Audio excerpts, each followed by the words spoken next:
Meeting to order. Welcome to meeting number 3 of the House of Commons Standing Committee on Fisheries and Oceans. The committee is meeting to discuss committee business. Or witnesses, hear from witnesses. Today's meeting is taking place in a hybrid format. I would like to start the meeting by providing you with some of the following information. The motion that was adopted in the House on Wednesday, September 23rd, 2020. The committee is now sitting in a hybrid format, meaning that members can participate either in person or by video conference. Witnesses must appear by video conference. All members, regardless of their method of participation, will be counted for the purpose of quorum. The committee's power to sit is, however, limited by the priority use of House resources, which is determined by the whips.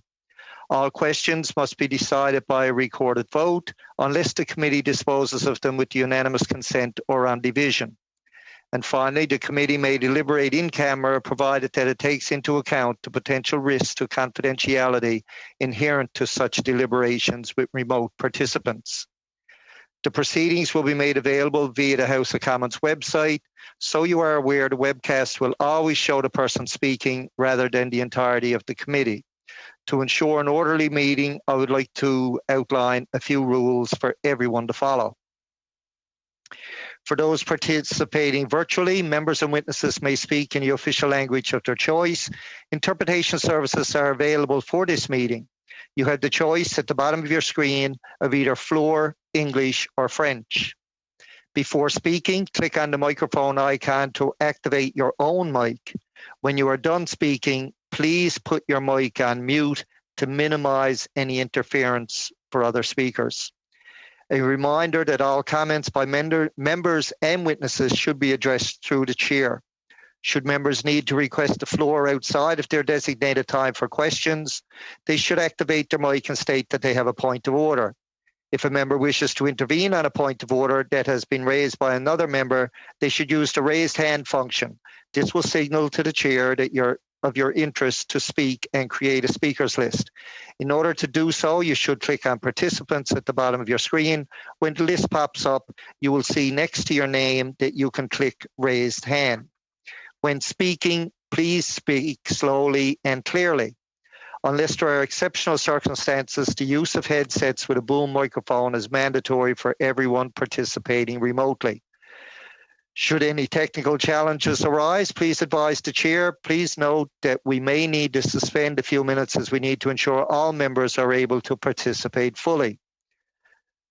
For those participating in person, which I don't think we have any this evening, so I won't read out those rules. With regard to a speaking list, the committee clerk and I will do the best we can to maintain consolidated order of speaking for all members, whether they are participating virtually or in person. I would now, of course, like to welcome our witnesses for the first session of our meeting this evening.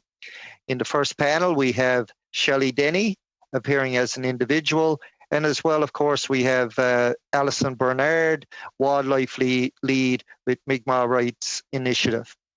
We have reached out to others this evening, of course, to get a full slate of witnesses, but it was on short notice and we just wanted to get this study started.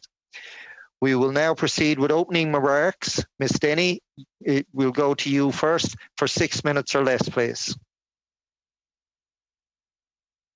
Thank you. Good evening, and thank you for the invitation to stand in front of the House of Commons Standing Committee on Fisheries and Oceans as you undertake your study implementation of Mi'kmaq fishing rights to support a moderate livelihood.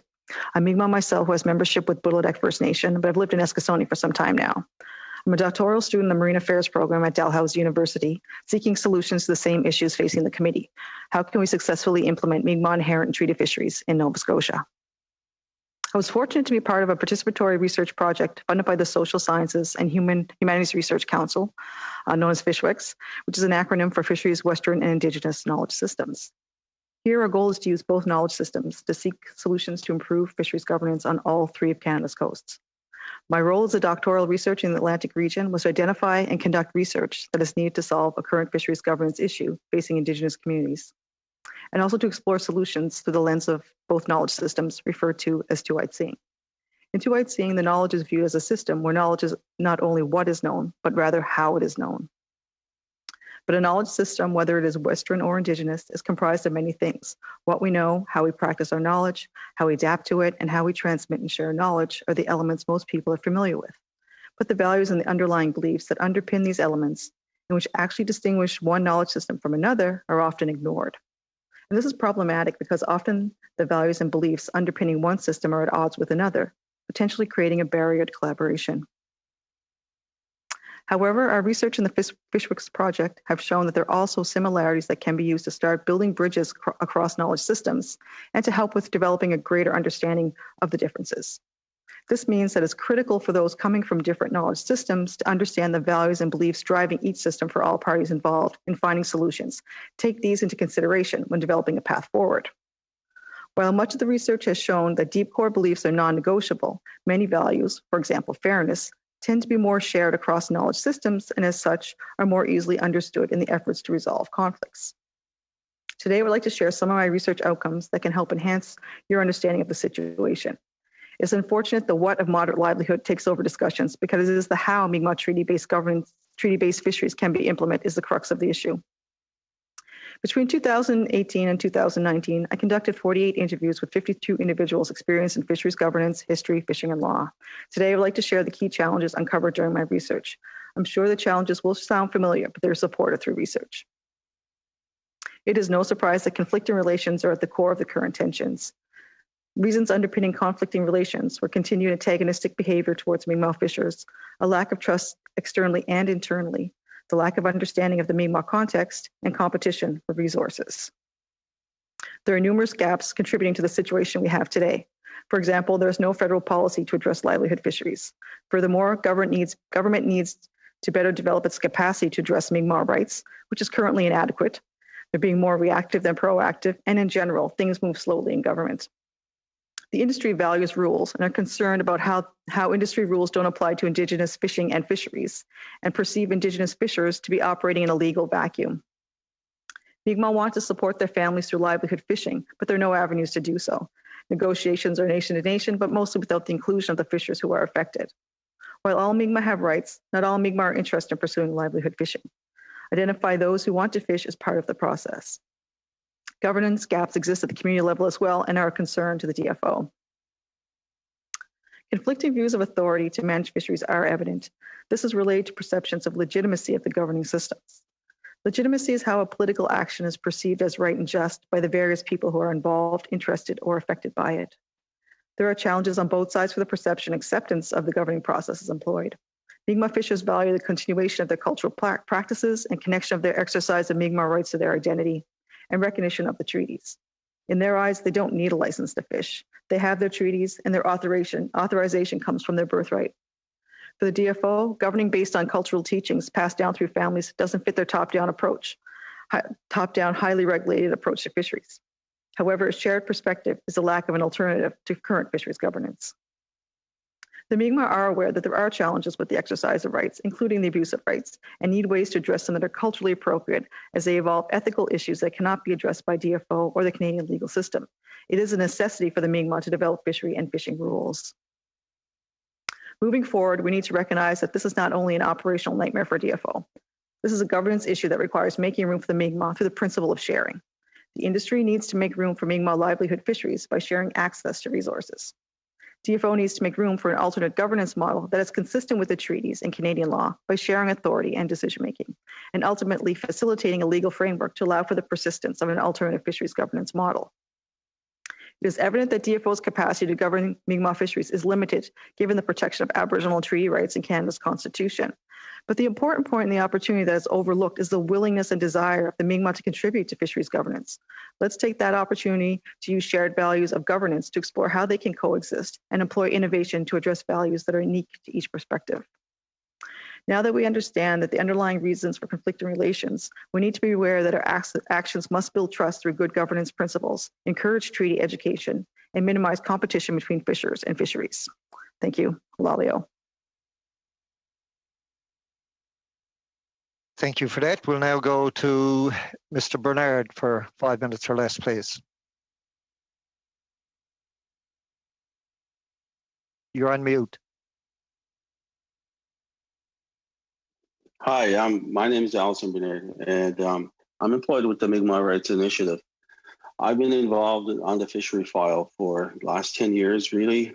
Um, I've seen a lot of ups and downs and seen two different governments try to pursue this. Anyway, my experience in this has been somewhat concerning a lot of times because I see that the Mi'kmaq never really get a chance to move ahead, even though that we had this treaty right or this Marshall decision since 1999, which is 21 years. Um, it certainly brings a heartfelt feeling because my father was a chief for a community when this came through, and everybody thought that you would go out there fishing and go on with your lives, but in any case, that didn't happen. So there's been a lot of talk on both sides between the Assembly of Nova Scotia Mi'kmaq chiefs and government, DFO, right up to the minister's office.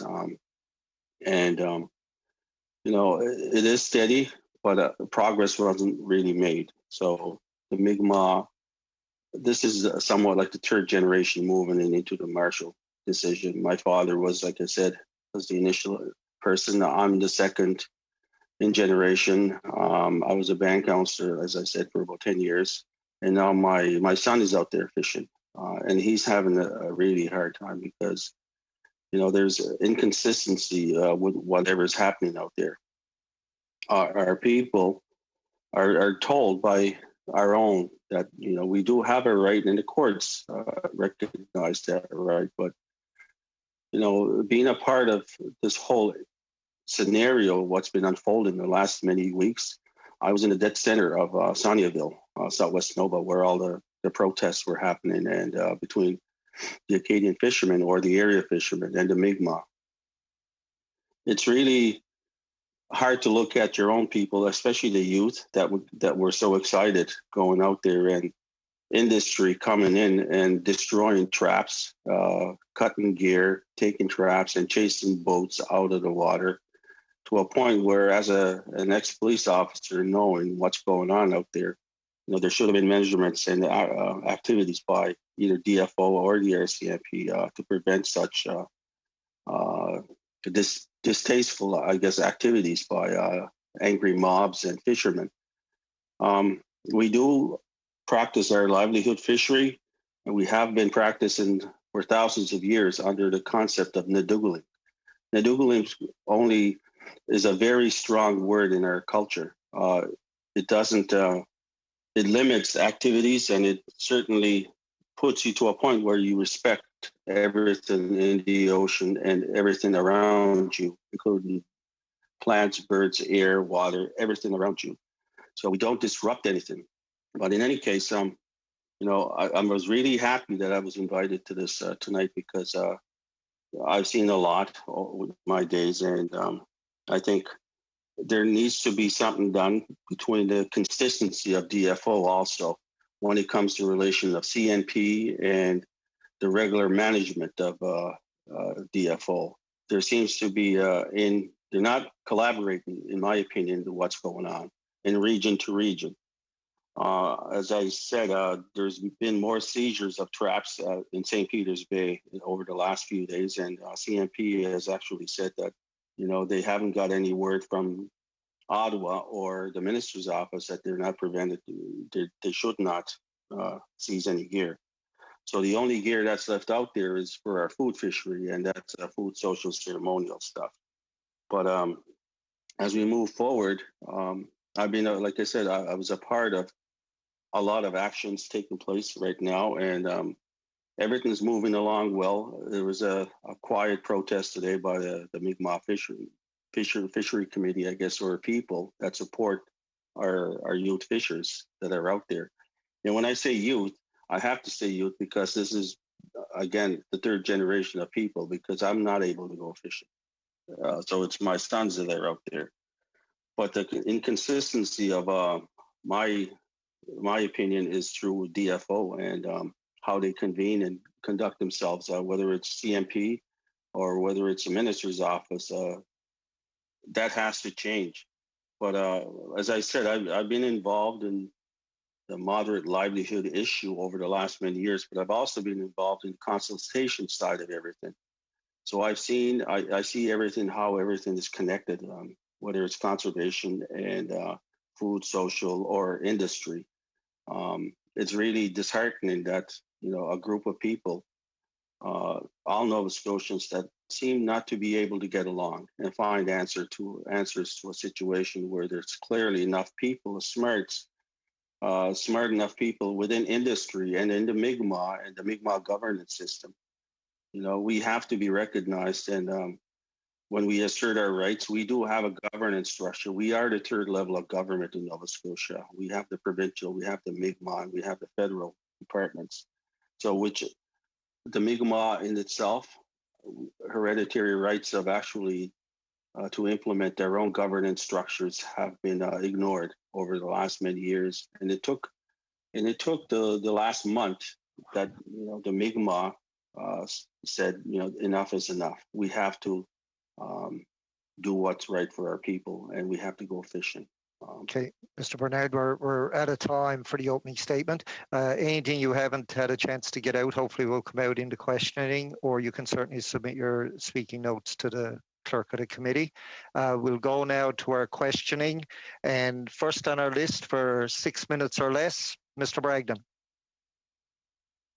Thank you, Mr. Chair, and thank you to both Ms. Denny and Mr. Bernard for your taking the time and being here this evening on such short notice and discussing this very, very important situation that is before us right now. And I just want to simply express our appreciation for you taking the time to come before committee and say thank you for that. And we appreciate your insights and look forward to hearing more from you as we work through this.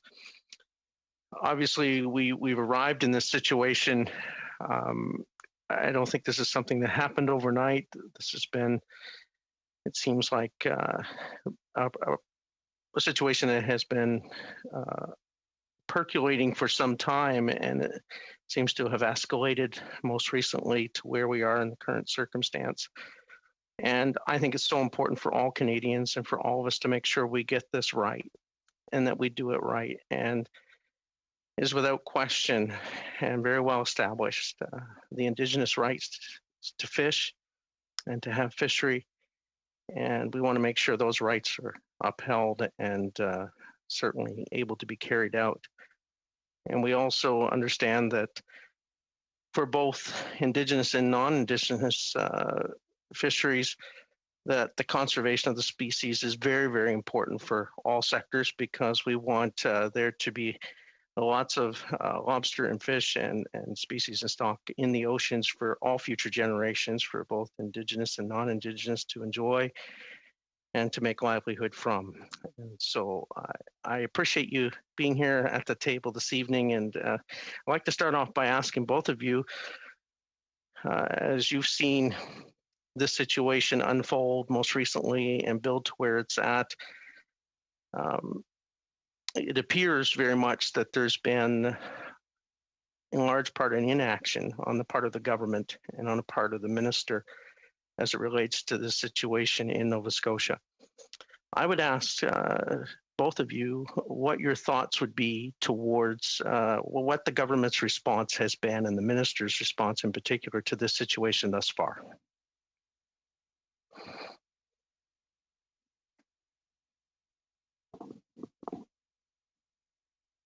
Do you want me to go ahead, Shelley? Sure. Yeah, I find it really disheartening, because as I look and participated in stuff in Sauniaville, I went there as a somewhat of a peacekeeper, really, because I knew tensions would rise, and the inactive behavior of DFO, not going out there in the water and doing what they were supposed to do, resonates that really Mi'kmaq people don't care about Mi'kmaq, or government doesn't really care about Mi'kmaq. I've witnessed the minister make statements over the last couple of months where industry have rallied and protested in front of her office. And I know it's not an easy task to take, and I certainly feel for her, because being a former politician myself and being involved in politics all my life, you can't please everybody. But one thing that you have to be careful of, when you talk about infringing Aboriginal rights and what we have in treaties, they're protected of that.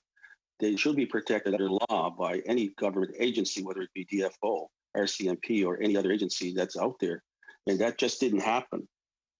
Instead, industry got their way, and it was very, very disheartening and really fearful, in my opinion, because as I said, I was an ex-police officer. To witness all the injustices taking place in the water, it was like a war zone.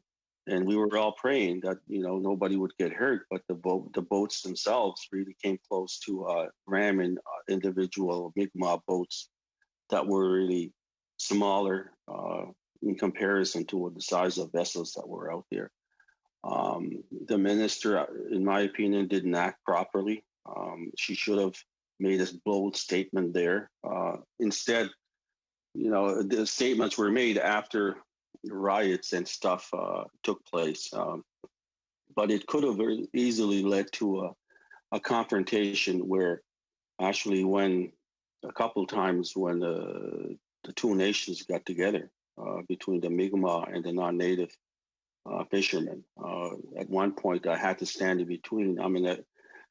Along with an ex-police officer from the area, from Sebeknega, we actually had to convince our people not to take things into their own hands. We prevented a lot of violence from happening a couple times, but looking in, it's really it hurts an individual knowing that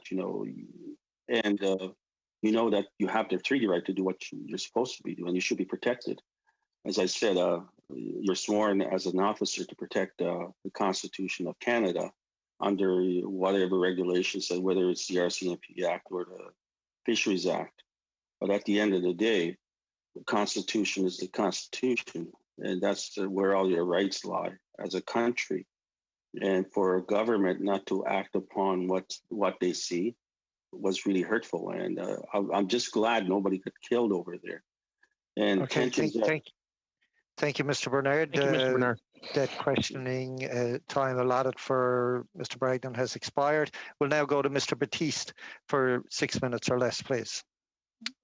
My question is to Shelley Denny, who can you tell us, there's a lot been discussed about conservation and that there's seasons for a reason, and that because of that, there's no room for the Mi'kmaq within the lobster fishery. Can you tell me what your thoughts are on that and some of the solutions that you came up with in your article, your editorial in the Chronicle Herald? Yes, certainly. Thank you, Jaime. There are reasons for the season, but most of them are around the market conditions. So Canada prefers to sell the hard-shell lobster. There is a reproductive season as well for lobster. It's not a mass spawning event, so there is time needed for lobsters to seek out mates, to protect them, to wait for the molt, which is the shedding of the external skeleton, and also for the shell to harden back up again. So that takes a bit of time. But also, too, I think there's a lot has to do with the sea and ice conditions too. So not everyone has the same opportunities to go out all the time based on sea and ice conditions. The Bay of Fundy is a different place because there's never really any sea ice conditions. The tides are so high that it just come in and back out again. So when they're talking about conservation, it's really hard to justify seasons for a reason. When you look across Atlantic Canada, even when you're looking at Nova Scotia, for example, in the Gulf, there is one lobster fishing area, LFA 25, that actually fishes during August to October. So while fishing was happening in LFA 39, in 25, there's also a commercial fishery happening. So it's really hard to justify consistency in seasons when they vary across Nova Scotia and Atlantic Canada. There's making room for Mi'kmaq is, you do need to share access. If conservation is an issue, they have opportunities. They're part of an integrated fisheries management plan. They have opportunities to have a larger voice in what happens in the fishery. So they can suggest, if they wanted to, a reduction in traps. They can ask for changes in season. I think actually there was, when COVID happened, that they were presented with an alternative to select a different season or to split season. So you kind of, it doesn't really make sense to use the reason for the season as justification for conservation. But I think there's other ways that that Mi'kmaq could be in the fishery, that you need to be innovative, and I think the industry has a lot of opportunities to make that happen. DFO does too, but we'd like to see it come from the industry because it's more empowering and it shows that capacity for sharing, and it's not a typical top-down approach where people felt like they got their trap numbers cut or anything like that, right? So it's about recognizing their belief that conservation was targeted, and then but also to be able to provide some avenues for solutions. So can you expand on some of the simple solutions that you put in your article on how you feel Mi'kmaq could be accommodated in their rights within the current seasons? Well, and that was something that was coming from the Marshall decisions, the second one. It's unfortunate that, as Mi'kmaq people, you're limited to what you can make in the industry. But at the same time, you can achieve those goals by fishing differently, fishing less traps. There's other ways to look at it, right? You don't have to fish exactly one license. And I think there's a lot of misconception about how many Mi'kmaq fishers are actually out there. So our communities need to find out how many people are interested. Right now, if we're starting to count the traps, I honestly don't have a number at the moment. But I think there's room if every lobster fisher gave up 1%.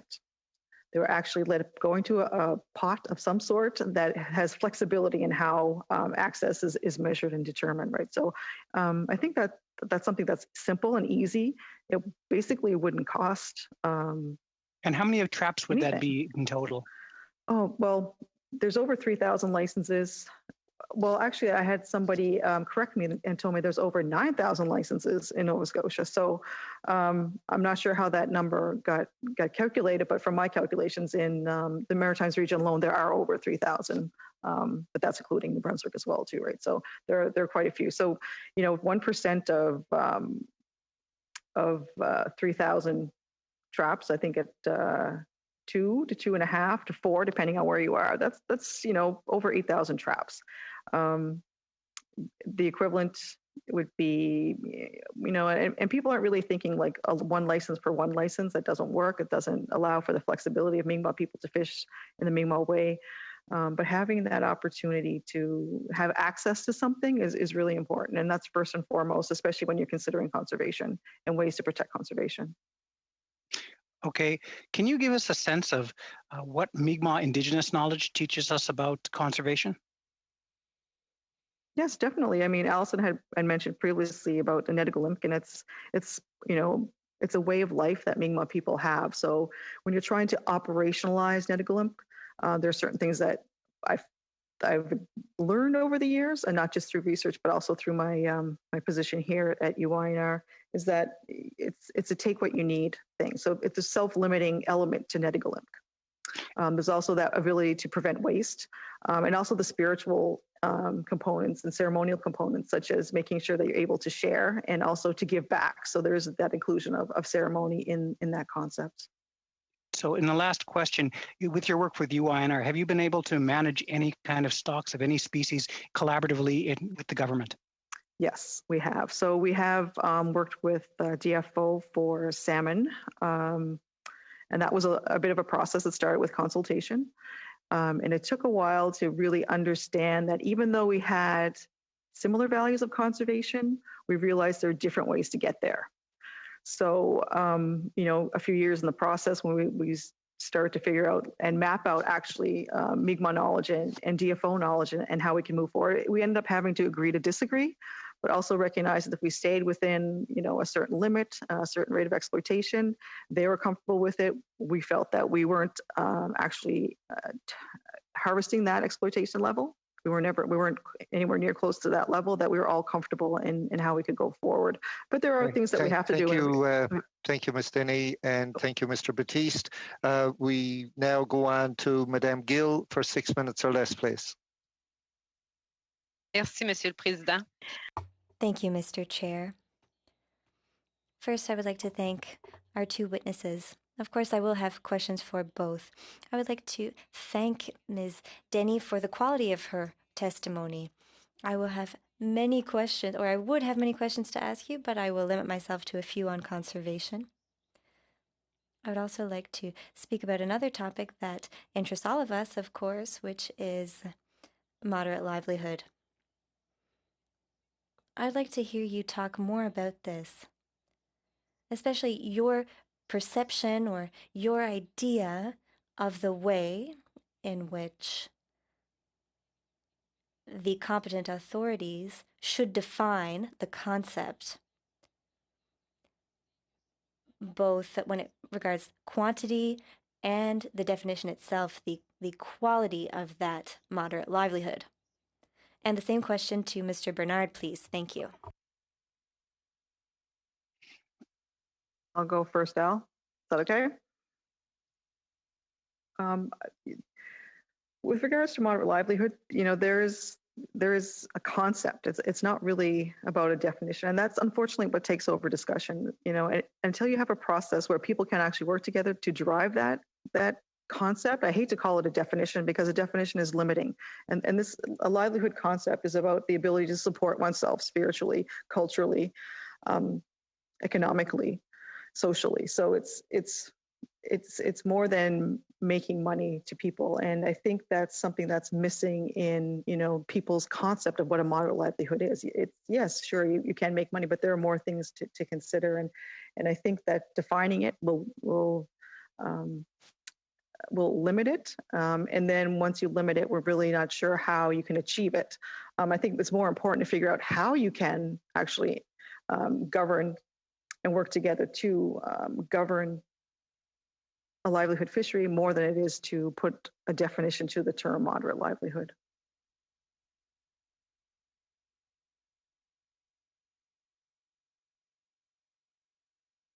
Thank you. Monsieur Bernard. Mr. Bernard, would you like to add something else? Or he can tell me a little about his own perception or his own idea of the situation. I heard everything all in French, and I really didn't understand. If it's a moderate livelihood, okay. Yeah. Well, as Shelley was saying, you can't really define a moderate livelihood because it's been our way of life for the last many thousands of years, and times have changed. And so have our responsibilities, and so have the needs of the Mi'kmaq people. As everybody knows, I live in a community that's severely poverty rates are up to 75% of our community. We have a high suicide rates, a lot of social problems that we do have. Our community is basically 75-80% on social assistance. So, when you see youth walking around that really don't have any future in sight or anything that they might be able to look forward to, it's really disheartening. So, when this came around, and when we all decided that the Mi'kmaq were going to go fishing, Eskizoni did their management plan, and Chapel Island did their management plan, and so did Sebeg-Negative. It was really encouraging that you saw these youths, be happy for once, really, and manage to get some self of respect, because they just didn't have that. And now that they do have some sort of future that they can look upon and make a living and provide for their families, I mean, it's truly heart-wrenching when you witness that, because this was available for them. It's a birthright, having that treaty, and those treaties sanctified under the Constitution of Canada. And what really got me is why Canada didn't really approve them or didn't support them in their agencies between DFO and other levels. So, being able to see that and also seeing the bad side of everything right now, people that really can't afford to buy traps have been seized over the last few days. So they're asking, what do we do now?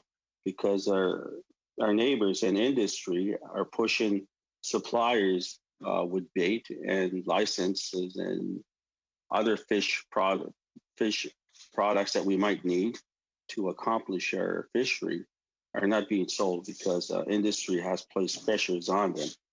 So, but the tides are turning. Montreal, as I saw some statements made that the restaurants don't want a lobster because of the dispute in Halifax areas. But in moving forward, I think there is a way. I'll mention that our lobster fishery gets an extra 25 tags per license in Nova Scotia. So in Southwest Nova, they operate 375 traps, but they also get an extra 50 traps per license holder. That equates up to 50,000 traps alone. The Mi'kmaq wouldn't be able to use 50,000 traps, in that area, let alone in Nova Scotia. I don't know. There's a lot of room there that could be played with and could be utilized, but there has to be a give and take a little bit, because at the end of the day, we do have the right. We don't have a privilege. Okay, thank you, Mr. Bernard. That's all the time for Madam Gill's questioning. We'll now go to Mr. Johns for 6 minutes or less, please. Thank you, Mr. Chair, and I'm joining you from the unceded traditional territory of the Hupachesit and Sashat people. And I just want to thank you, Ms. Denny and Mr. Bernard, for your witness testimony today. Mr. Bernard, I'm going to ask you a question around the principles of the Sipekne'katik rights implementation lobster fishery management plan that you cited earlier. Ms. Denny talked about the traditional Mi'kmaq principle of Nedugulam, and that the goal is to achieve adequate standards of community nutrition and economic well-being without jeopardizing the integrity, diversity, or productivity of the environment. Do you support Sipekne'katik in its autonomous position to manage its fishery with this conservation principle?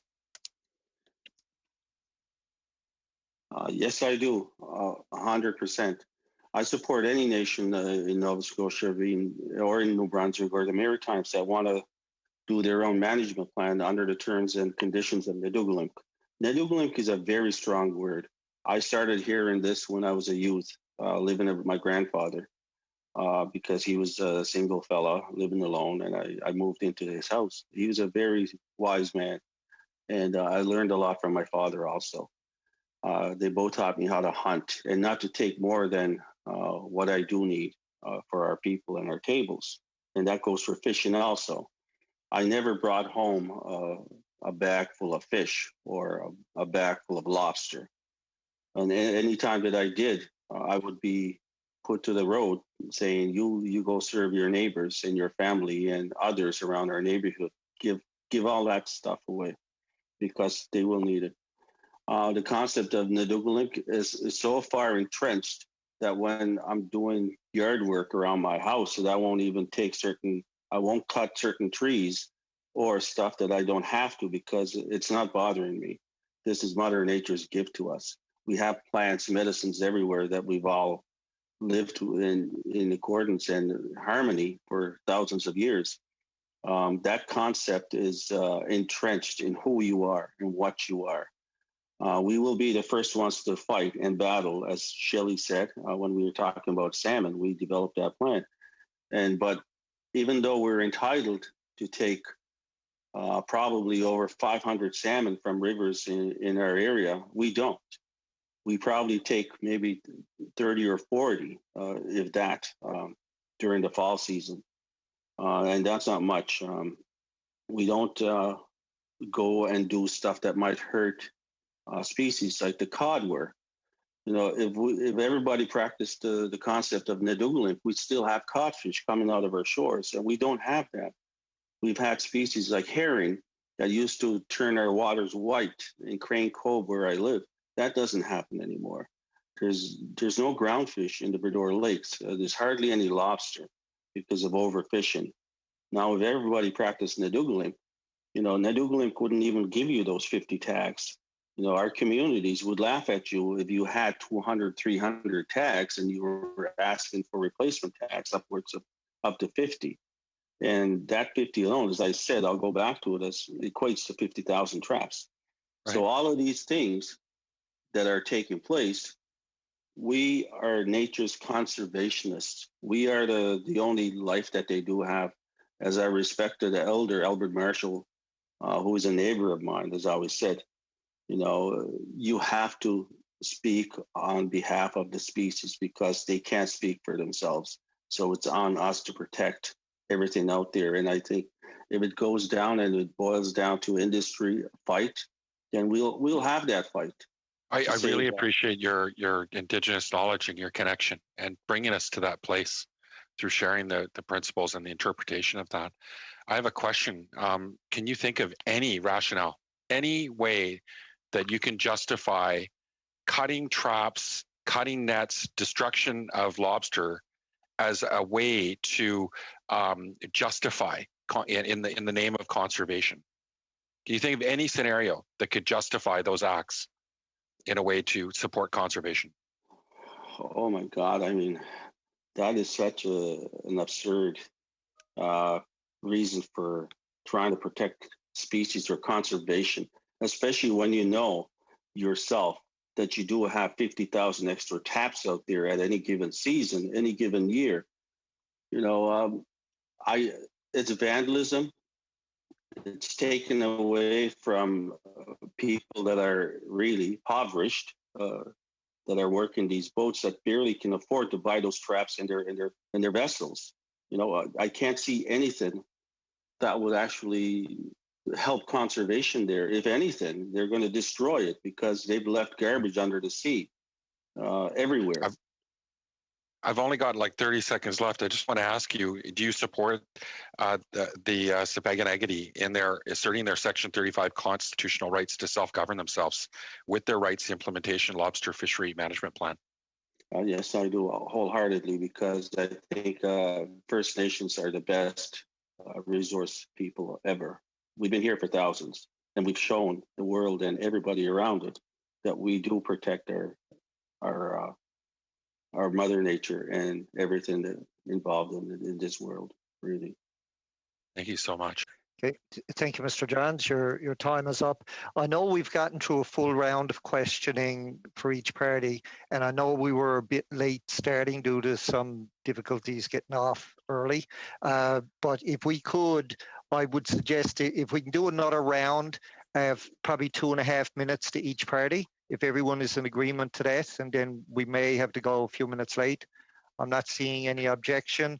Okay, we'll continue on now to Mr. Arnold for 2.5 minutes, please, or less. Thank you, Mr. Chair, and thank you to Ms. Denny and Mr. Bernard for being with us today. When I see what's happening in Nova Scotia, it troubles me greatly. And I have to think back to a few years back when I was president of the BC Wildlife Federation, and we had conflict on the Fraser River over salmon fishing. And there was a meeting scheduled to try and bring the different parties together to discuss the different activities that were taking place, to understand each other's positions better. The day that meeting was supposed to take place, there was a conflict on the river, and one of the First Nations chiefs was hit in the cheek with a pellet from a pellet gun. Luckily, there were no serious injuries, but because of the incident, the meeting that was supposed to be held, being hosted by government or DFO, was immediately called off. I happened to be in the office of the organization at the time and worked with people in that office, and we contacted the First Nations chief, his office directly. We were able to continue that meeting. We put it together so that both sides could come together and talk and understand each other's position so much better. And out of that became the Fraser River Peacemakers organization that has worked for years to better understand the different positions of the fish harvesters on that river. And there has been, to a great extent, peace compared to what was there before. Do you, I quickly ask both of you, do you both or either of you feel that this is what may be part of the solution in this situation? Thank you. Largely, fishers, Mi'kmaq fishers and commercial lobster fishers are not interacting. That's pretty much how it's been. If negotiations are going on, government to government, nation to nation, they're largely being excluded from those discussions. There's so much tension right now that it'd be challenging to get people in a room. I think I'm not sure, but at the same time, we often had looked to DFO for support for having their conservation officers, out there to support Mi'kmaq rights, to educate the industry on Mi'kmaq rights, and that hasn't happened.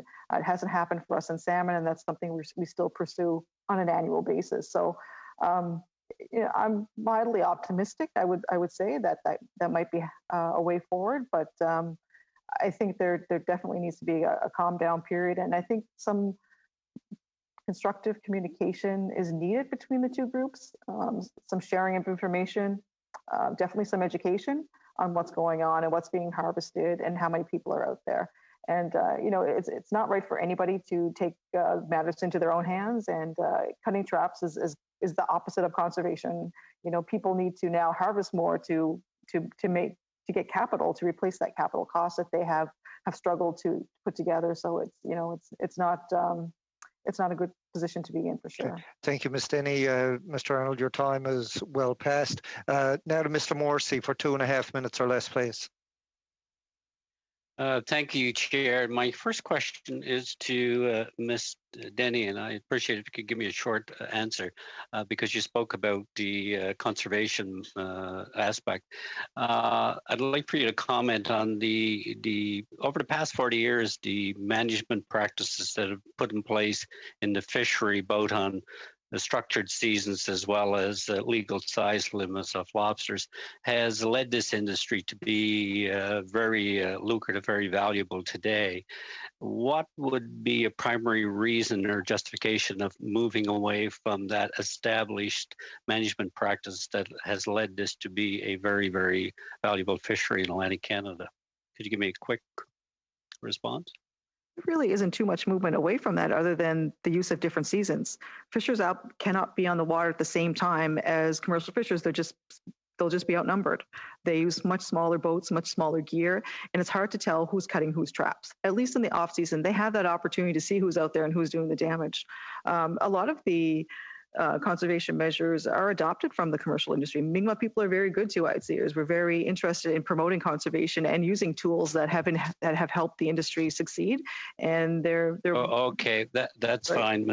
So you would generally agree that those management measures that evolved over the past has been positive to the industry and growing it. My question actually would be interest to Mr. Bernard. Because there was a question earlier, Mr. Bernard, about the inaction of this government. Could you comment on? There was a government in place before us for 9 years. What was accomplished during that 9 year period by the former Conservative government? Mr. Bernard, you're on mute. Okay. There was actually no movement, in my opinion, because. I was a part of the transition from PC to Liberal. There was some when we started talking about treaty-related measures and coming back to the table and trying to discuss implementing of our rights. There was really no movement there. There was just enough to justify that there was contact made from government to the Mi'kmaq of Nova Scotia. But since it really hasn't moved from really since I've been a part of this. It's gotten more structured, and movement has been a lot more because the current court decisions, what it becomes a consultation and other stuff that's being placed in our region. But it shouldn't have to come from the courts to express that. There should have been an open dialogue many years ago, and I think 21 years is way too long for anybody, and it's been both governments. Thank you, Mr. Bernard. Thank you, Mr. Morrissey. We'll now go to Madam Gill for 2.5 minutes or less, please. Merci, Monsieur. Thank you, Chair. First of all, I would like to ask another question to both witnesses. And I would like for us not to politicize the debate. I don't want to know who did something worse than someone else. I want to look for a solution. Ms. Denny said many things that spoke to me, ways that we can work better together, what the department can do better. And in your article in the Chronicle Herald, Ms. Denny, you said that the concept of conservation was instrumentalized or used politically by the department. Could you give me more details on that subject regarding what could be done better in your opinion? Thank you. Oh, okay. Yes, I mean, conservation is a tool now. It's a political tool to infringe on the rights of Indigenous people. It is one of the means that that government can use to infringe. So, when you're working with conservation, there are different ways to do things, and it's really not that difficult to imagine different ways of conserving, so that it doesn't have to be a one size approach for everything all the time. And that goes back to that knowledge system approach, where the values and beliefs are just as important. And when you do value conservation, but you can't agree quite how to get there, that is one significant challenge.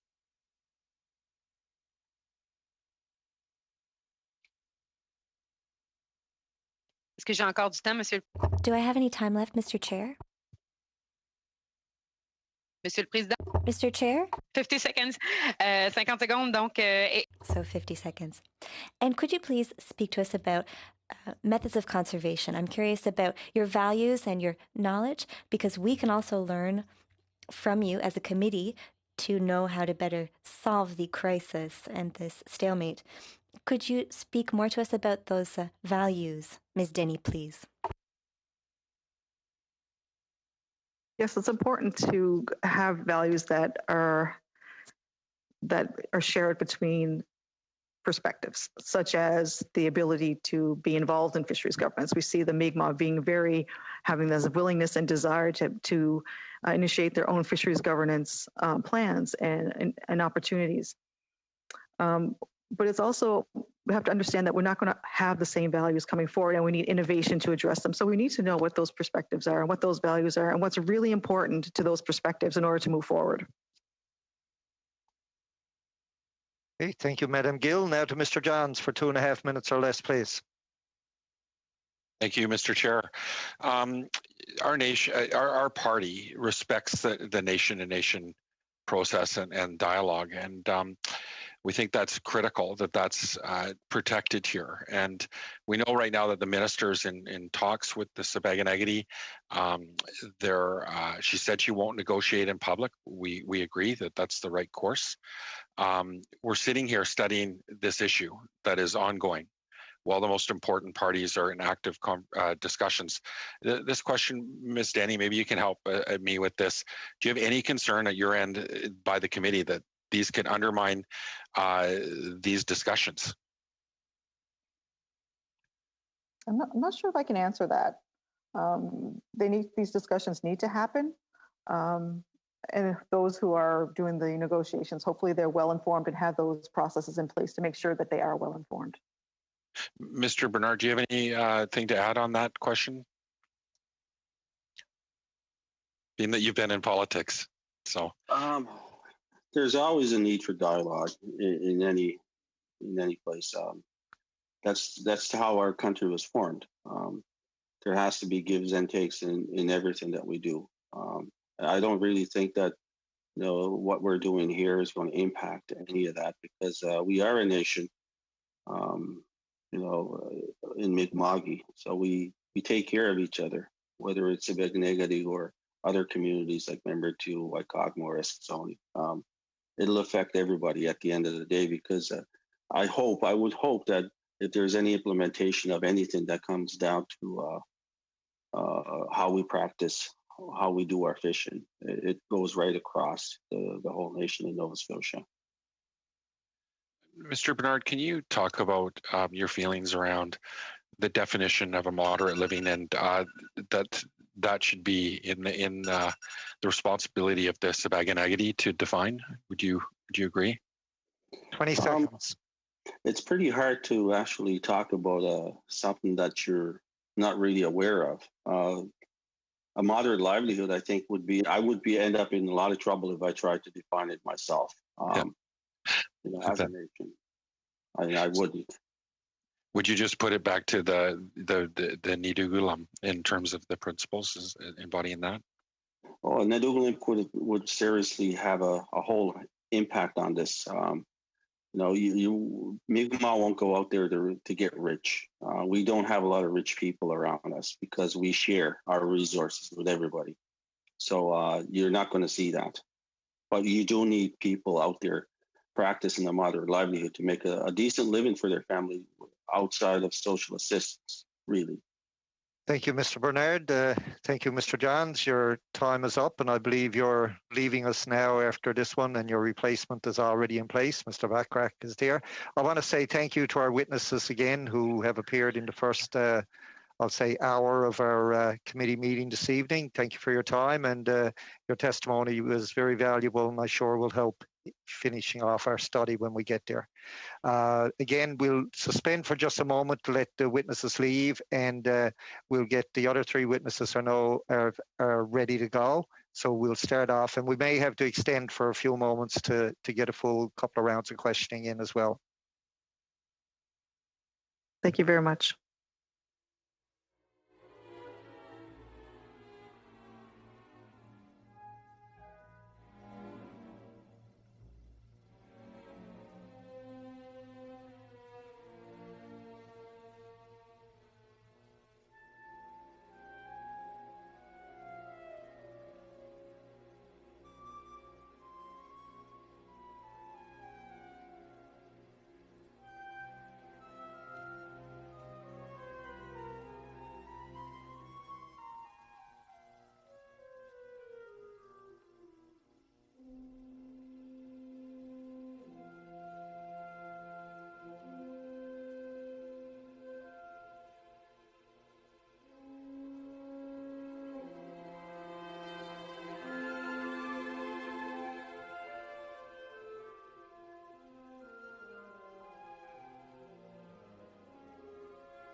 Before speaking, please wait until I recognize you by name. When you are ready to speak, you can click on the microphone icon to activate your mic. A reminder that all comments should be addressed through the chair. Interpretation in this video conference will work very much like in a regular committee meeting. You have the choice at the bottom of your screen of either Floor, English, or French. When speaking, please speak slowly and clearly. And when you are not speaking, your mic should be on mute so as we don't get any feedback from any other noises. I would now like to welcome our witnesses in the second panel. We have, of course, Mr. Sproul, President of the Bay of Fundy Inshore Fishermen's Association. From the Recoupement des Pêcheurs Professionnels du Sud de la Gaspésie, we have Madame Kenney and also Mr.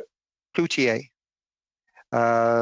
We'll now go to the speaking for the witnesses, and we'll start with Mr. Sproul for 5 minutes or less, please. Thank you, Mr. Chair.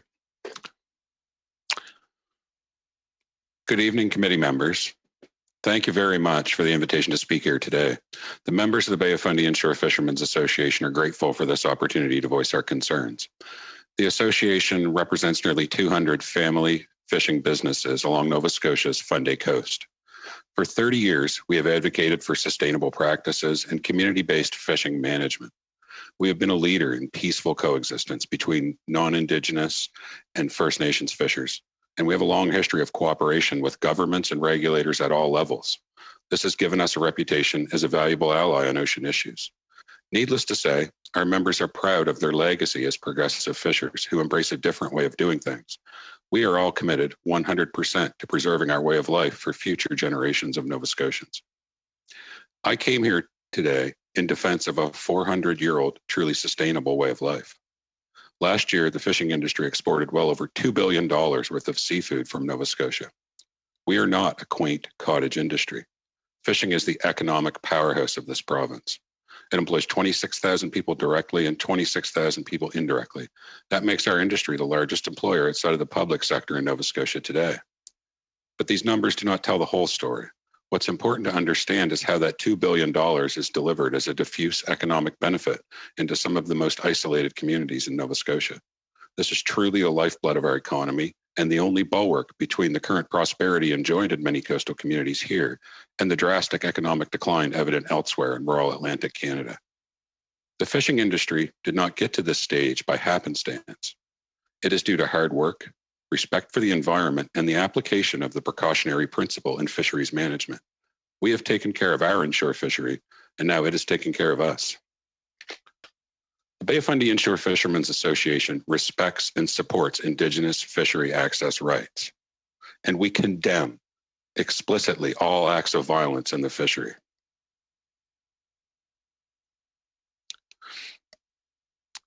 This begs the important question today: why have we suddenly found ourselves in a conflict recently when we have had 21 years down the road of mutual peaceful coexistence?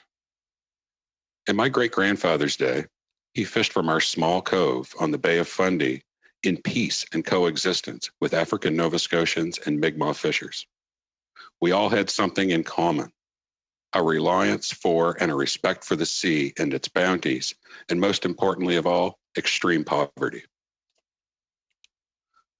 Since that time, terrible things have been done to Mi'kmaq fishers by colonialism and by the government effectively dispossessing them of their right to fish. My grandfather and the others who shared the cove didn't do that to Indigenous people. The government did. And we should all accept that this is still the case in the present conflict. The problems in St. Mary's Bay have been caused in Ottawa, not in our fishing communities of Nova Scotia. This division is being driven by just that, division in its own right. I have spent my life fighting for social justice for fishermen, regardless of heritage. The government's attempt currently to divide us for political reasons are at the core of this conflict. All of our communities, both Indigenous and non-Indigenous, rely on one lobster resource, and the lobster does not care who catches it. What's really at the height of the current, at the center of the current crisis in St. Mary's Bay is sustainability. Lobster landings during the last 3 years have declined by 65% within St. Mary's Bay, while they remain strong across the wider lobster district and across Atlantic Canada. What this evidence is how important it is for all people who participate in commercial fisheries to operate under one set of rules. During my youth, I witnessed the horrors of what happens when politics enter fisheries management. What happened was the total extermination of groundfish stocks on the Scotian shelf, and it had horrible consequences for all communities in Nova Scotia. Subsequently, the lobster industry has been managed with an organic set of management procedures developed by the industry for the industry. And its outcome has been an incredibly lucrative, well-managed fishery. Currently, I see the re-entry of politics into fisheries management in Nova Scotia. And I don't want those outcomes for my community, and I don't want them for Indigenous communities. All of the remedies for fishermen on both sides of this equation are evident in the Marshall decision as it stands. We must all respect the Marshall decision in all of its parts and apply it to achieve peace in Atlantic Canada. I would draw your attention to Section 40 of the Marshall Clarification, which clearly says, and I quote, "The paramount regulatory objective is conservation, and responsibility for it falls squarely on the minister responsible, not on the Aboriginal or non-Aboriginal user of the resource." Full stop. Thank you, Mr. Sproul. Time is up. Oh, thank you. We'll now go to We'll now go to our other witnesses for their opening statement. I don't know if both of you are speaking for the 5 minutes or if you're just one of you are going to deliver the opening remarks. Mr. Cloutier will be speaking. Good. Okay, Mr. Cloutier, for 5 minutes or less. Oui, please. bonjour, on va partager. Yes, hello. We will be sharing the time between both of us, and we'll make sure we don't go over the 5 minutes. Thank you, Mr. Chairman, and dear members of the committee, for agreeing to hear the testimony of the 148 commercial lobster fishers from Gaspésie, represented this evening by the Southern Gaspésie Coalition of Professional Fishers, or the Coalition. My name is Onine Cloutier, Director General of the Coalition. I'm also President of the Quebec Fishers Association and Secretary of the Federation of Independent Fish Harvesters of Canada. And I'm also professional owner-operator since 1983. My colleague Claire Canet is in charge of projects at the Coalition. She is a graduate in French law and has a university degree in conflict resolution. She has practiced as a lawyer and facilitator in New Zealand. We will send you, within the next 24 hours, our detailed written testimony. The Coalition's mission is to ensure the sustainable development of the fishery by maintaining a balance between the economic needs of inshore fishers in southern Gaspésie and the sustainability of the species they rely on, particularly American lobster. On December 13, 2019, a mandate was given to the Minister of Fisheries and Oceans and the Canadian Coast Guard to pursue and accelerate reconciliation with First Nations. With the First Nations, yes. In this context, the process followed by the DFO by the minister raises fundamental questions regarding the way in which the fishing activities are managed, access to the resource for all, the sustainability of stocks, and the economic balance of coastal communities that depend on fishing. The current violence is a symptom of a flawed negotiation process followed by the government and its constant exclusion of commercial fishers from fisheries management discussions. The government's approach divides coastal communities, all of which depend on fishing for a living. This is aggravated by the public and repeated use of violent terms such as disgusting, racist, terrorist, without mentioning that recent events come from a minority of fishermen and that the Atlantic Canadian and Quebec Fishermen's Coalition, of which our coalition is a member, does not tolerate violence. The Coalition has been calling on the DFO since October 30th, 2019 to put in place a dialogue and a communication process involving the First Nations of Gaspésie and including the Coalition and the DFO. To date, no feedback has been received from the DFO on this subject. To date, the Coalition has never received a response from the DFO on the measures that were being discussed, nor has the Coalition been consulted by the DFO on these measures. Any change in the measures of a conservation-based lobster fishing plan in favor of one group of fishers inevitably causes inequalities and tensions within the coastal communities that depend on the fishery. Since the 17th century, non-native coastal communities in Gaspésie have depended on lobster for food and income. The commercial fishing season lasts 10 weeks between the end of April and the end of June, during which time lobsters are not molting and a maximum number of egg-bearing females are released. It is during this period that the commercial lobster fishers withdraw part of their annual income. In 2013, the Senate Committee on Fisheries noted that since 2008, the lobster fishing sector has been facing unprecedented economic and structural difficulties. The Senate Committee considered that these efforts must not be relaxed. The lobster sector must stay the course and continue to make the changes necessary to ensure its stability and sustainability.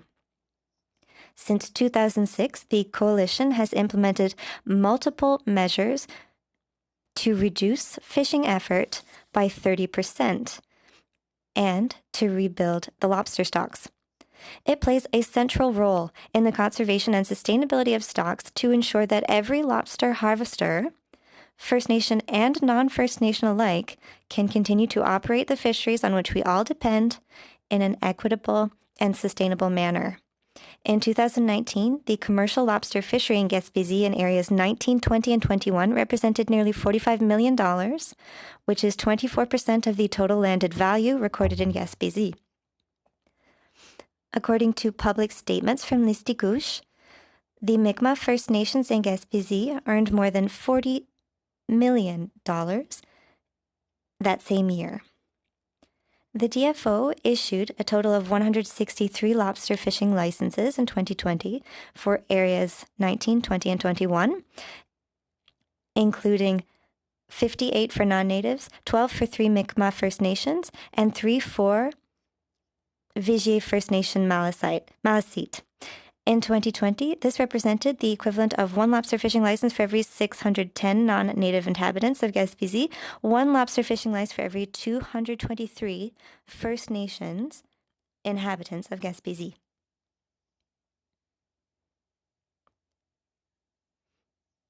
Thank you. I will continue if that's acceptable. Next, regarding the notion of moderate standard living, in 1993, Justice Taggart, in a decision of the British Columbia Court of Appeal, stated,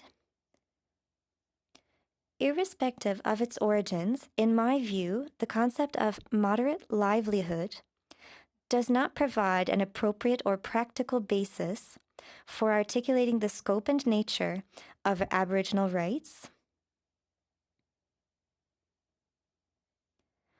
or the scope of Aboriginal priority to exercise those rights. The nation of what constitutes a moderate livelihood is inherently subjective, even if it could be determined how, and more importantly, by whom such a fluid standard could be determined.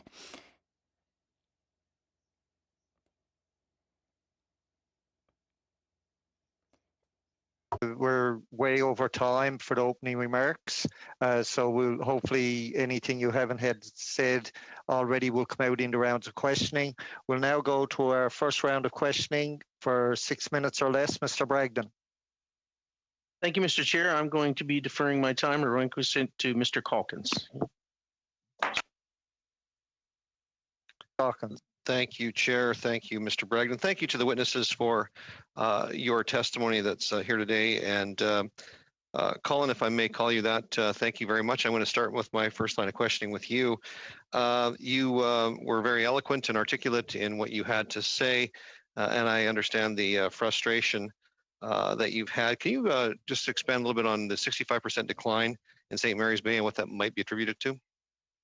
Well, I think first it's important to understand what St. Mary's Bay is. It's a shallow, warm coastal bay that acts as a lobster molting and breeding ground. And during the warm summer months, lobsters gather there in incredibly dense concentrations. And what it means is that when fishing takes place out of season, that the catchability of traps in that area is considered by many to be 10 to 1 compared to fishing during the commercial season. And even though we've seen the 65% decline in landings within St. Mary's Bay over the last 3 years, as compared to a 6% decline, across the wider fishing area, which is attributed generally to seasonal variability, the landings don't account for all the damage that's taking place by out of season fishing. And it's never appropriate to fish in a lobster breeding ground during the closed season because of that. The lobsters are soft, shelled at that time, and really susceptible to damage. And I've heard the defense that Americans fish year round for lobster, but I think if you spoke to any American fisherman, they would talk to you about the incredible strength of the lobster resource in Atlantic Canada, and fishing them during the season when it's most sustainable to do that is really at the core of that. As far as lobster fisheries taking place at different times throughout Atlantic Canada, they take place because of changing environmental conditions, and lobster fishermen across the region harvest lobsters when it's most sustainable and when it's most profitable.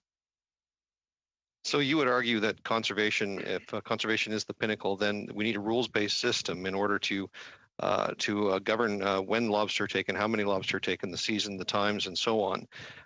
Because the previous testimony that we heard from Ms. Denny talked about an alternative governance model, even though she didn't provide details about that. And I'm not saying that as a criticism.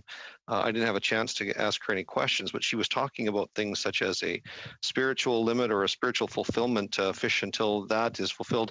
How would you expect the Department of Fisheries and Oceans be able to come to terms with both Indigenous and non-Indigenous fishers in that type of construct or concept? Well, I believe in those ideals and in Nagulamik when it applies to food, social, and ceremonial fisheries. But when we look at fisheries based on profit, then we have the entry of non-Indigenous people into those as consumers of the product, and that's when I see problems with fisheries management based on those ideals. There's also the obvious fact that all Atlantic Canadian communities rely on one lobster resource, which has been managed through the concerted effort of more than 9,000 lobster license holders and a ton of science by the industry and by government, and a commitment to precautionary principle management and sustainability that's built this into what it is. I think that it's really the heart of folly to think that anyone, no matter how good intention, could manage one lobster resource with 34 different sets of management plans as well as the accepted one. Thank you very much for that. I know that it's been, I've been a longstanding member of this committee, and we've talked to a lot of fishermen over the years, and I know that there's been significant investments by the Government of Canada to assist Aboriginal people to being able to enter the commercial fishery in Atlantic Canada. Some of those investments would have been to purchase craft, purchase of quota, and so on, to the point that I believe that the total on-reserve fishing revenues for the Mi'kmaq and Maliseet grew from about $3 million in '99 to about $152 million in 2016. I don't know if that number is accurate or not. Is the growth that we've been able to provide for Aboriginal fishers, in your opinion, enough in order to satisfy the ability or the livelihood, the modest livelihood that they would have in a communal-based fishery if they were sharing that wealth?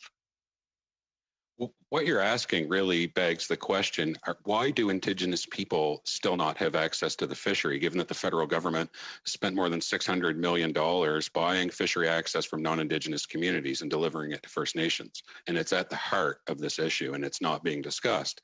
And what the issue is that a majority of that access is then leased, rented back out to non-Indigenous fishing corporations, effectively dispossessing First Nations people of their legitimate right to fish. As early as last month, Minister Jordan made clear that the government views the implementation of moderate livelihood rights through the communal commercial access program, the transfer of access from non-Indigenous communities to Indigenous communities. And what I see is that some Indigenous fishery leaders in Nova Scotia are missing the true value of what the fishery is. And it's not lobsters landed on the dock or dollars in a bank account. The true value of fishery access is to create fishing families and a lasting legacy of prosperity in Atlantic Canada's First Nations. If I can then just extend that question to our friends, Mr. Cloutier or Ms. Kanae, can you talk a little bit about what has there been a similar type of structure set up for the purchase of quota and vessels for Aboriginal fishers in the Gaspé?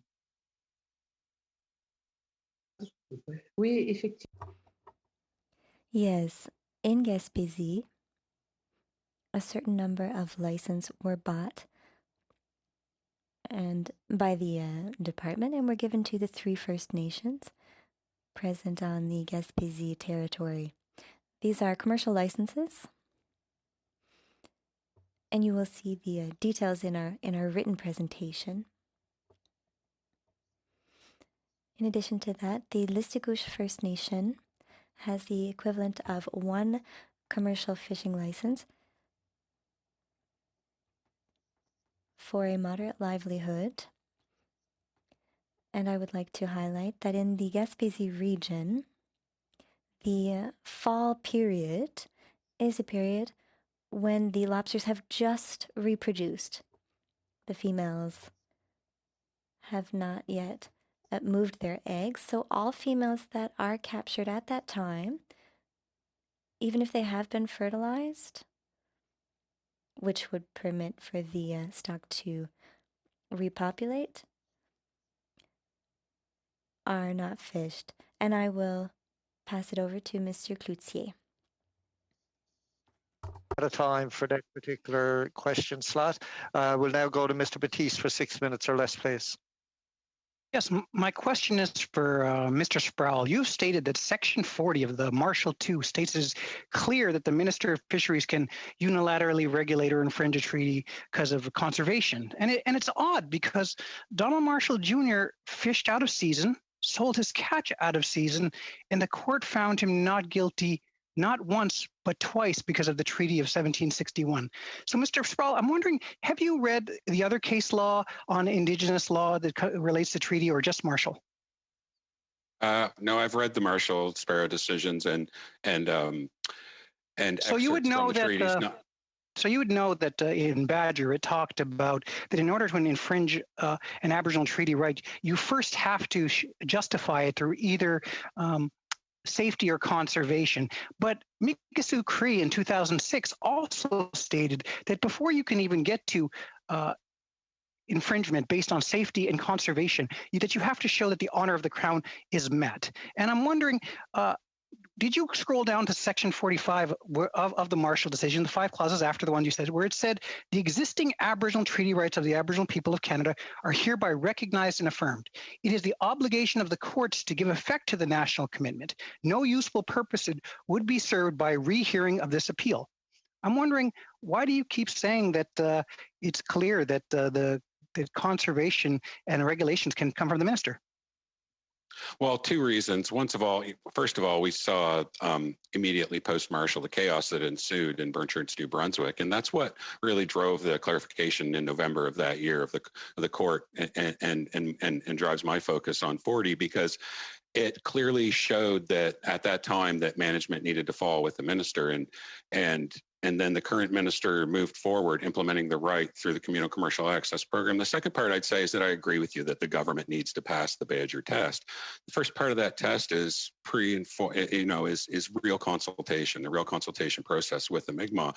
What I would say in response to that is that for the last 21 years, there's never been a consultation process, but that is partly maybe because it wasn't set up right for the Mi'kmaq people, but also because Indigenous fishery leaders refused to engage in a consultative process, literally putting a sign on the table that said, this is not a consultation, it's a negotiation.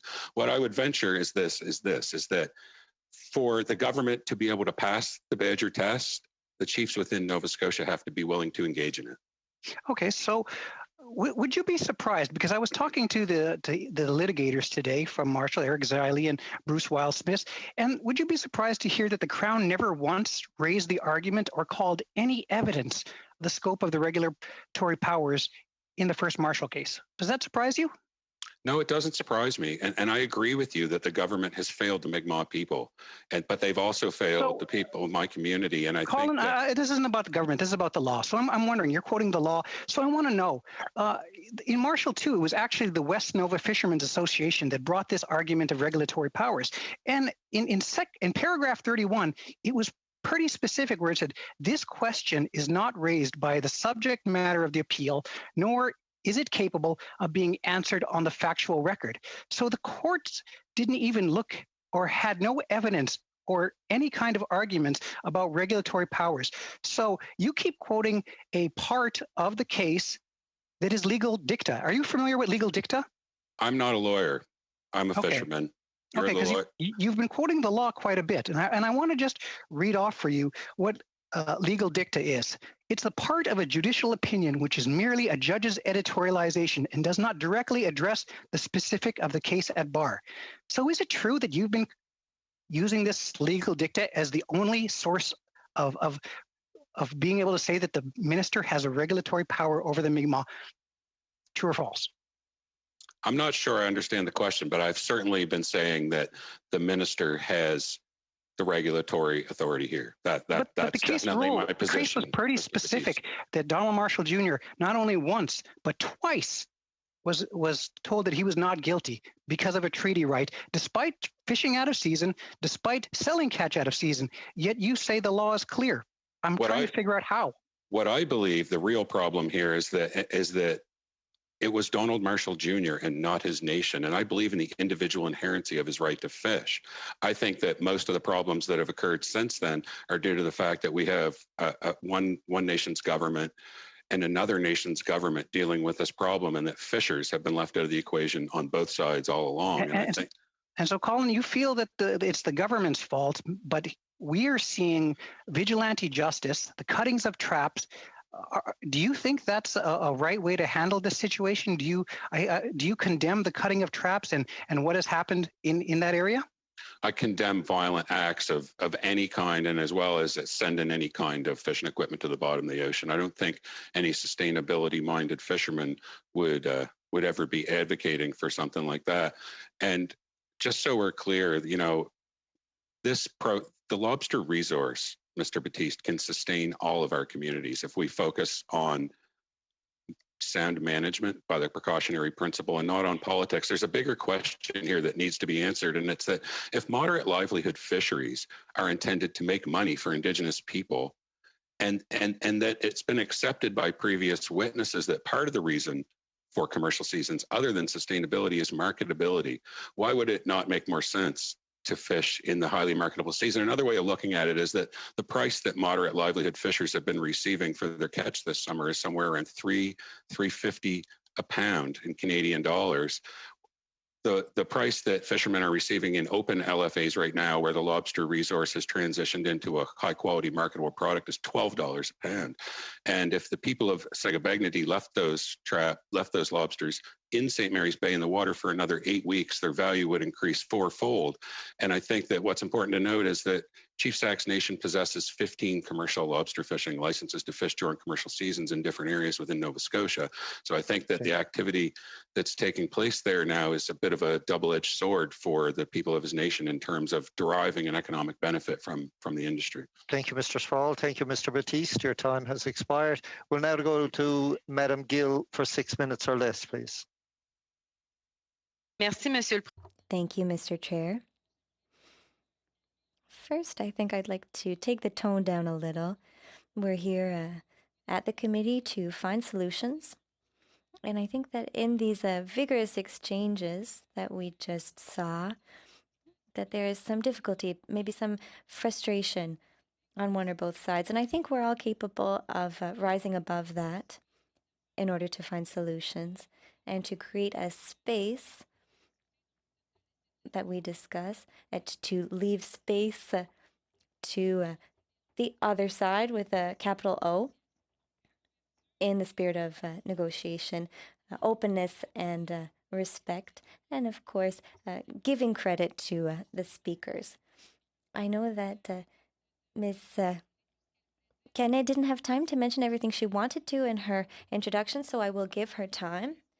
And with other witnesses, the subjects that interest me are moderate livelihood, and of course, the whole matter of what the Minister of Fisheries Notions could do to facilitate negotiations and the resolution of the current crisis. Thank you. Merci beaucoup, Madame Gill. Thank you very much, Ms. Gill. I also appreciate your comments. Can you hear me? Yes, we can hear you very well. Thank you.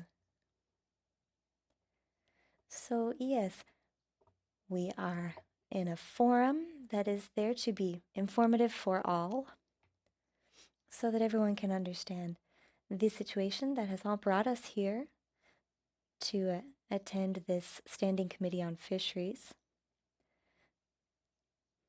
during this emergency. I think it is important in the current situation for us to all have an open attitude where we can all look for solutions that are acceptable for everyone, considering everyone's needs. And speaking of those needs, the notion of moderate livelihood is extremely complex. It was left a little or even very vague by the jurisprudence, including in Marshall. And what does that cause today? It leads to interpretation and comprehension problems. The only thing that I could contribute today, and this has already been said, is that, yes, the notion of moderate standard of living is extremely subjective and it would be difficult to put in place. It has also been said that in order to determine a moderate standard of living, all resources available to a community should be taken into account. And so our coalition suggests the following. If such a notion were to be defined and could be defined, if that even is possible, it would be necessary to look at accesses to commercial fisheries, access to a subsistence fishery, accesses to other source of economic income, private, the households, tax advantages that might be distributed by the government, and other additional aid. In that context, I believe it is difficult to pay attention only to fisheries when we're talking about moderate standard of living. It is important to ensure that all Canadian communities, no matter their origin, have the same access to a standard of living. In Gaspésie, as in many coastal communities in Eastern Canada, all communities are marginalized economically and socially. These communities all depend on commercial fishing for subsistence, and it is very important to have a dialogue on that subject. Inaudible for the interpreter.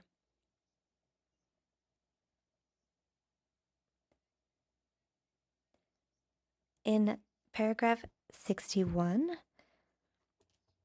it was suggested in Marshall that the government may, by regulation, establish what a moderate standard of living means. The definition of moderate standard of living itself is not subject to the Badger test. And so if it is possible to make this definition, the definition must take into account all of the Canadian population and not only take fishery into account. We're dealing with a gray area here and a very complex concept, and mutual comprehension is essential. Okay, thank you, Madam Gill, and thank you for doing that so the witness could get that on the record. Before I go any further, I will ask the committee members for unanimous consent that we extend enough to get this round and the next round in like we did last time for our witnesses. Okay, seeing thumbs up, good to go. Okay, now I see Mr. Backrack has left us and Mr. Johns is back. Good to see you, sir. You're up now for 6 minutes or less. Thank you, Mr. Chair. Great to be back. Mr. Sproul, as you know, in 1999, the Supreme Court clarified that the paramount regulatory objective is the conservation of the resource. And this responsibility is placed squarely on the minister, not on the Aboriginal or non-Aboriginal users of the resource. Can you clarify when this responsibility for conservation was officially transferred away from the minister and given to the fishers who have been cutting traps and stopping the Mi'kmaq from practicing their right to fish? It certainly has not, Mr. Johns. And what I would say to that is that it's I refer back to Section 40. It's clearly not the responsibility of non-Aboriginal people to manage the resource. So how do you feel that? Do you think there's any way, there's any situation that can justify cutting traps and cutting fishing lines and destruction of lobster in the name of conservation? Can you think of any situation that could justify that? No, not sending lobster gear to the bottom of the ocean. I don't think that justifies conservation in any way.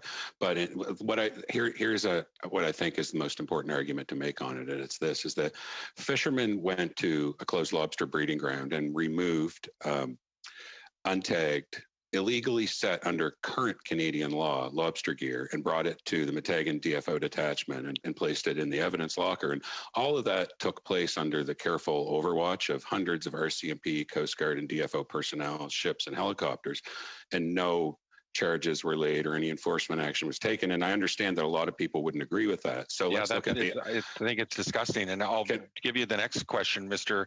Can I finish my statement? Well, sure, if it's quick, yes. Yeah, so what I would say is that a lot of people don't agree with that. So let's look at the other side of the question, that Chief Sack came to Saulnieville and issued lobster licenses and set traps that aren't, and issued tags that aren't covered under any existing legal framework, all under the same careful overwatch, and that no enforcement action was taken against the chief or any of the moderate livelihood fishers either by the same people. So I think that no matter which side of that argument you're on, that we should all be able to agree that the onus is on Minister Jordan.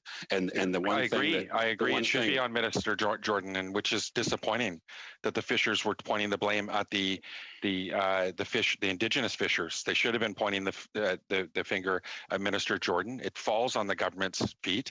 They have continually send negotiators to the table without a mandate. They've dragged their feet in, supporting the nation so that they can assert their right. And so my next question is that Sebega and Agadi are asserting their constitutional right to self-govern, its rights implementation lobster fishery management plan, which is their plan, and they are implementing it. And it's currently discussing with Canada on the implementation of a nation-to-nation basis, which is the right form in terms of where that's, that conversation's held. Do you support this current study of the Standing Committee must not undermine any discussions that the nation is currently having and engaged in with Canada? I think that what's most important to understand is that post-Marshall 1999, this very same committee engaged in a study and in a set of recommendations to the House of Commons on how to implement moderate livelihood rights, and they listened to testimony from a lot of people on all sides of the industry all across Atlantic Canada. I believe that the resolution to all of the issues here for both of our communities is evident in Marshall and its clarification, and I respect the decisions and would call on the government to implement Marshall. All of our solutions are already here. They just need to be recognized by the government. A key one for me is a statement made by the committee, which was chaired by Wayne Easter, who still sits in the Liberal caucus. And this is what the committee recommended. As licenses are transferred to Aboriginal groups, particularly in the lobster fishery, a way must be found to prevent excessive localized fishing effort in order to avoid adversely affecting the health of stocks, particularly in sensitive areas such as spawning and nursery grounds. No greater fishing effort should be allowed than is already the case, including at a local level. And so we can see that a lot of these questions and problems have been explored 21 years ago, but not acted on. So it's funny that you bring up that study. The committee presented that report on the Marshall decision and its implications for management of Atlantic fisheries back in December 1999. And that report found that DFO was caught off guard and didn't have a contingency plan, knowing that the Mi'kmaq fishers would be on the water and threatened by commercial fishers. We're sitting here in 2020, and Mi'kmaq fishers are still being threatened, intimidated. Traps are cut, and a building has been burned down. In the last 21 years, do you get the impression that DFO has developed a plan to keep the Mi'kmaq fishers safe when they're on the water or on the land, actually, as well? Or has DFO been caught off guard again? They've certainly been caught off guard again, but there's no excuse for it, Mr. Johnson. Here's why, is because as we've heard previous witnesses say from within Indigenous communities, they've been raising these issues with government for years, with successive governments, as have the industry. For 3 years, we've lobbied extensively, Minister Jordan and Minister Blair, and raised the public safety concerns. Let's be clear, what is really at the center of this issue. Over the last 3 years, Justin Trudeau's cabinet, as a tactic at the negotiating table, has stopped enforcing existing Canadian fishery policy and law because they don't want to sour the mood at the table. That lack of law enforcement is precisely what led to the chaos and the animosity between fishermen who have peacefully coexisted. But a committee is not nation to nation. I just want to underscore that. And you understand that, do you? Yes. And I've been clear in my statements that I think that the government should and certainly can have whatever nation-to-nation conversations that the nations desire. And I don't believe that we have any part in those. What I believe we have a part in is conversations around the sustainability of the lobster resource that affect, the long-term sustainability of coastal communities in Nova Scotia. And there are precedents for the government to have nation-to-nation conversations and still take advice from the industry. North Atlantic Fishery Organization being the best example, where the minister sits with other nations and directly negotiates. And in the side room, she takes advice from people from all parts of the fishing industry, Indigenous, non-Indigenous alike. Okay, thank you, Mr. Jans. Your time is up. We'll now go to the second round of questioning. Mr. Calkins, for 2.5 minutes, please, or less. Well, thank you, Chair. I believe Mr. Mazur was going to take these questions. Okay, time is ticking. Mr. Mazur? Hello. You can hear me? Everything's good? Good to go. Okay. Thank you very much to the presenters this evening. This has been great. I'm from the prairies. I'm from Manitoba, and you talk about a fish out of water. This has been quite the experience and learning about all this. Unfortunately, I've been watching in horror what's happening to your province and to your communities. Colin, I could see the pain and the frustration that's your community, you and your community are going through, and it's terrible to see that from a person that works the land myself. I totally get what I understand where you're coming from and trying to protect your resources and make sure that everything's sustainable. So thank you for that. My question is for you. Why do you think this government is ignoring the situation? What has to be done? What do you think?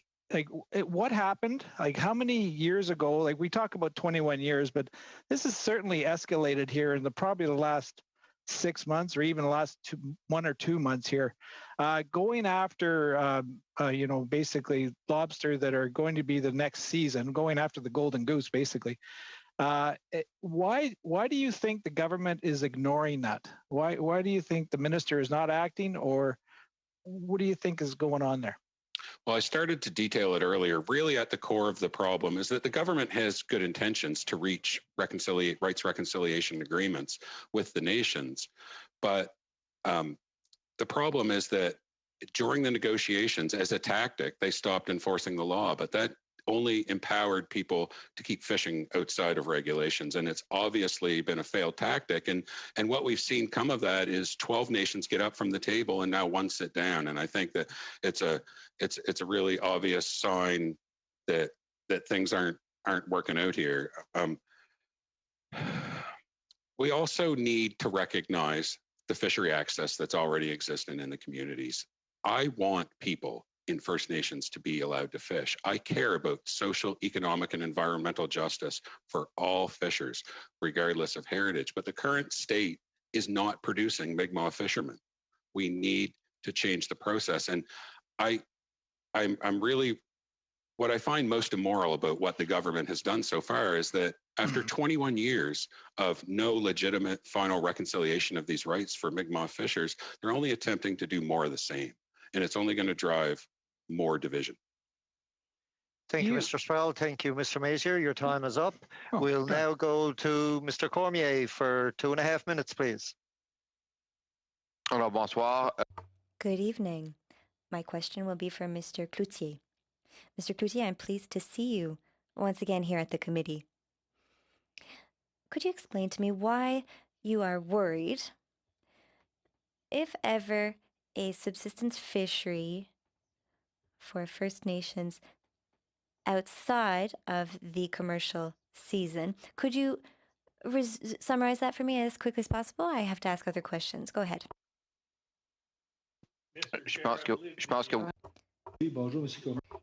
Yes. Hello, Mr. Cormier. It's a pleasure to meet you.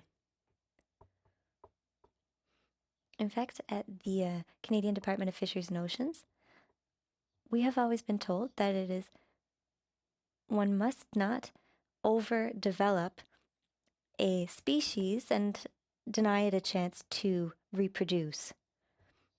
For a lobster, it is the same story. When it is during a vulnerable period, it's very clear we must not exploit that species. And in the Baie des Chaleurs and in St. Mary's Bay, the summer and fall season is the period for the lobster to molt, change its shell, and reproduce. We believe that sustainability, or rather for sustainability, we need to abstain from fishing during those periods. Perfect. Thank you. So I am very aware of my region when it comes to collaboration with First Nations, but can you tell me more about collaboration with First Nations over the years in your region?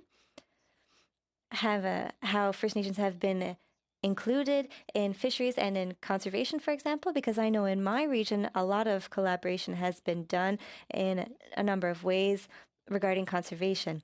How does this play out in your region? We have advisory committees. You know that we have 3 First Nation and Mi'kmaq Maliseet groups in our region, and we have advisory committees where rules were developed and adequate measures to develop the resource. Every year we get together and we sit around the table, and in 2006 we decided on a number of measures to conserve the resource. Indigenous communities said yes, we'll go ahead, and today they are enjoying the benefits of that.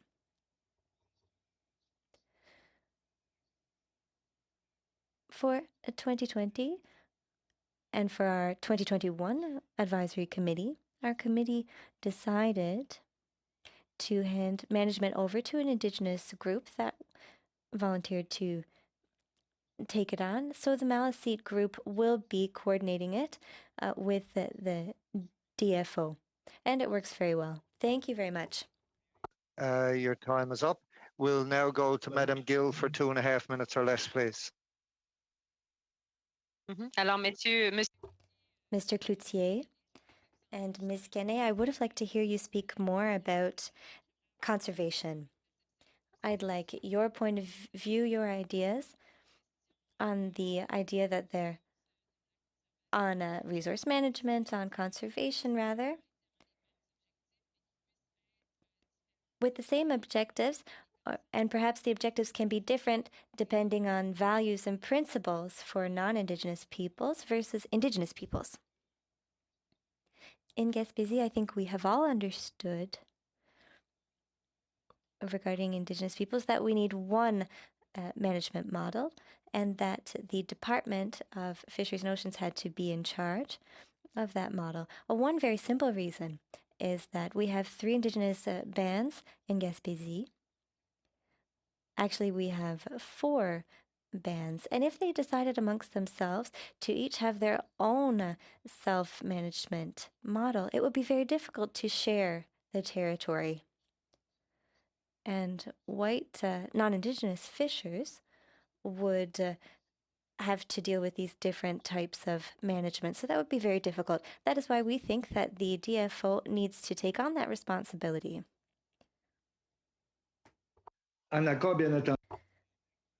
Agreeing, of course, with the different groups. And I think that this is going quite well, and being careful not to overdevelop the resource. It's very important to ensure the sustainable development of the resource. That's the best way to proceed. We are convinced of it. Est-ce que mon temps est écoulé, Monsieur le Président? Is my time up, Mr. Chair?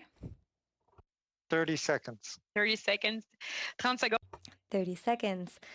Perhaps for Ms. Kene or Mr. Sproul, if you would like to add something that would be essential and urgent that we need to work on right now. Over to you. Thank you. If I may, what is urgent and essential is to find a process that is fair, that enables commercial fishers and Indigenous peoples and the government to sit together to develop solutions that are accepted by all. Currently, the process followed by the government in fisheries management is directly responsible for the tensions we're seeing in southern Nova Scotia. So the priority really is to implement in this emergency an inclusive process for fisheries management and mutual understanding of values among groups.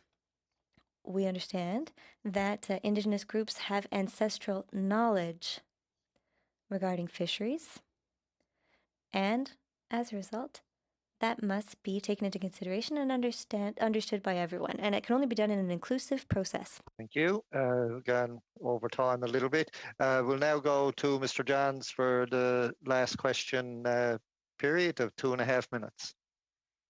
Thank you, Mr. Chair.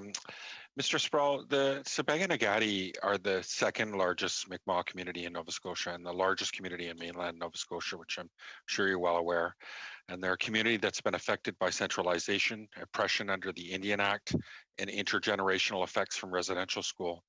The nation, their leadership has chosen to implement its 1760-61 treaty right, the constitutionally protected right in Supreme Court decisions.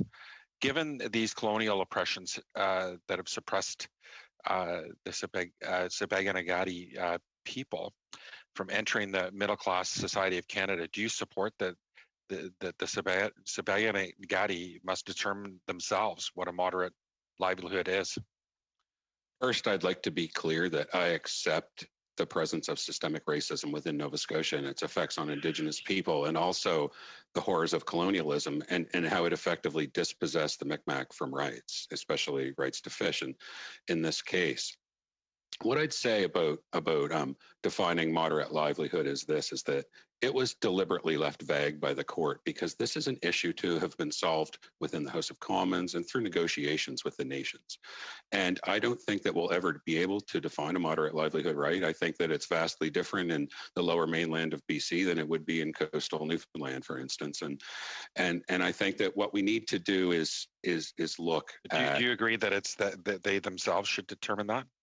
I believe in the right in the Section 35 rights of Mi'kmaq people for self-determination, but I also believe that when it comes to do you believe that they should be, they should be able to assert their own Section 35 rights to self-govern themselves with their own rights implementation lobster fishery management plan? I believe, I'm trying to finish the question, sir, and I believe that, or the answer rather, I believe in the right to Mi'kmaq people of self-determination. But when it comes to natural resources that all people of Canada rely on, I think that the Supreme Court was clear after the chaos that ensued in 1999 that it needs to be the minister that makes the decisions on management. When I say that with the acceptance that my members do not own the lobster resource in the Atlantic Ocean's waters.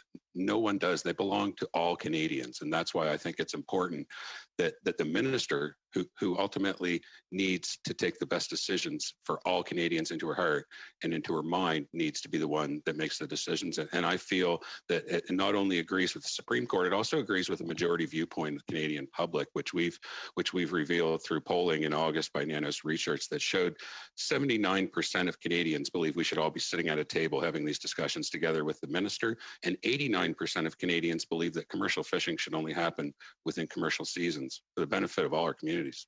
Thank you, Mr. Sproul. Thank you, Mr. Jans. That closes up our rounds of questioning. I want to say a huge thank you to our witnesses for this portion of our committee meeting this evening. I apologize to everybody for the lateness that we've kept everyone, even though I should apologize to myself because we're probably up the latest here now. It's almost 10:30 p.m. here in Newfoundland where I am. So it's a little bit later than normal for committee. I'll just give a second now for the witnesses to leave. We have one piece of business that we have to look after, which should only take a moment. Thank you again to the witnesses.